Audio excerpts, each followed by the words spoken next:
Hello and welcome to Midas Markets Daily News. Let's kick off your trading day with the latest financial news and market headlines.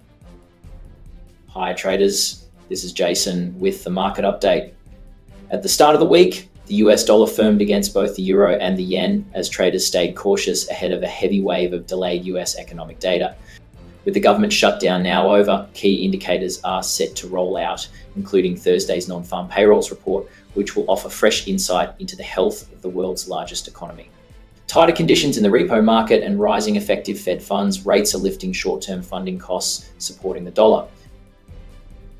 WTI crude is trading near $60.6, reclaiming the $60 level as news of loading operations resuming at Russia's Novorossiysk port eased immediate supply concerns.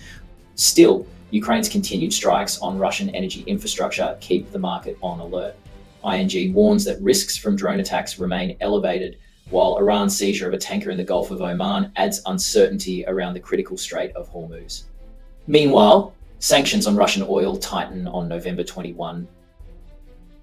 Gold tumbled nearly 2% early in the week. The sharp drop came as expectations for a December Fed rate cut cooled and the US dollar rebounded strongly, making gold more expensive for non-dollar buyers. Treasury yields flattened as investors shifted into US government bonds amid growing concerns that AI-driven financing risks are spilling into broader credit markets, diluting gold's traditional safe haven appeal.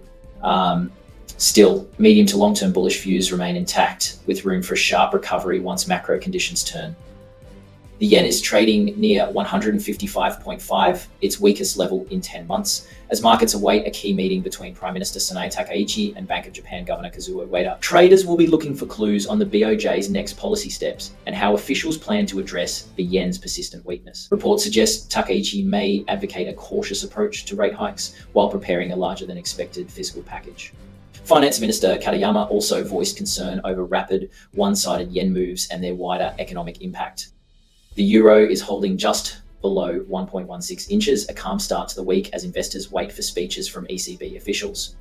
Earlier, ECB Vice President Luis de Guindos noted that euro area inflation is gradually moving toward target, but warned about risks from tariffs, sovereign debt, and sudden shifts in market sentiment. The European Commission also raised its 2025 growth outlook to 1.3%, citing a surge in exports to the US as companies stocked up ahead of renewed Trump-era tariffs. We hope you enjoyed today's market outlook.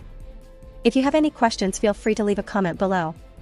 Remember to join us tomorrow morning for the freshest news.